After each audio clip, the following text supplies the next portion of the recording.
มขอบใจเด้อที่มาเป็นเกียรติในงานมื้อนี้เฮ็ดบุญกองกระทาหาไม่ตู้หาอีเมหาพอตู้ปูอันนั้นหาลุงหาป้าเด้อขอบคุณขอบใจเด้อถือกล้องถือไม้กับพี่น้องเขานี่แหละบ้านสถานใต้เลย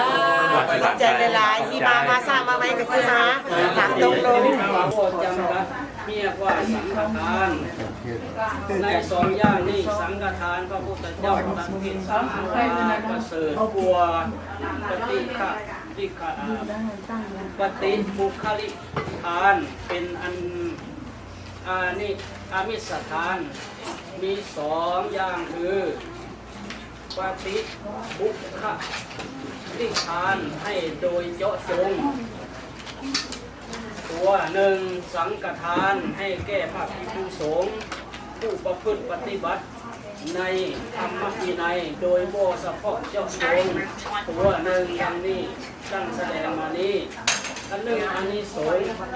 ท่านทั้งหลายยอมคือเชื่อบูญให้ก่อให้เลิกความสุขกายสบายจิตแก่ปฏิฆาหกผู้บริโภคควรมีที่สนอดีตนิทานมาเทศนาดังต่อไปนี้ในสมัยหนึ่งพระพุทธเจ้าสีวลีขึ้นในเศรษฐีมาเจริญวัยขึ้นมาได้เกิดมาแก่เอาประมาณนี้นั่งมา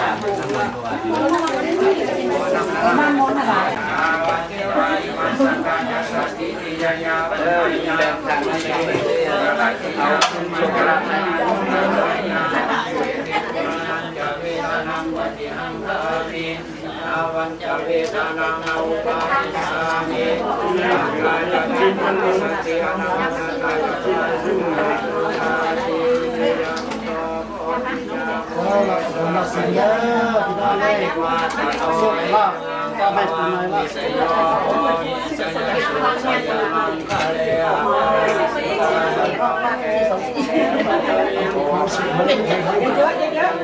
ความสะดวกแค่ไหนเลย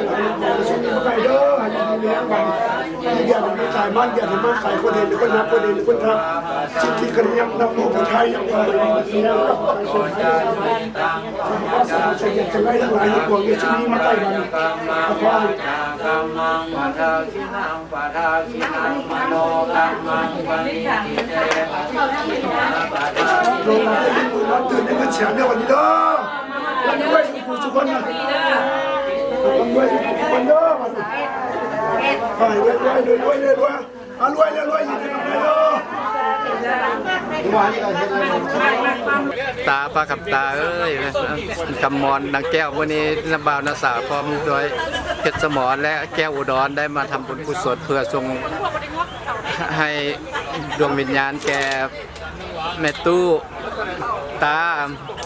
พ่อตู้สีทาแล้วก็พ่อตู้สมบูรณ์นะครับเป็นแม่ตู้เต็มที่ว่าหรือว่าพ่อตู้ของญาติพี่น้องของเขาที่ล่วงลับไปแล้วในทั้งบ้านสิทาและบ้านหัวขัวเป็นต้นและคำใสคำสวนวัดนางและคำตีศาสนาขอให้ดวงวิญญาณพวกท่านเดี๋ยวมารับส่วนกุศลที่พวกน้องและลูกหลานทำวันนี้ให้มาฮอดไปถึงเมื่อทุกคนเด้อข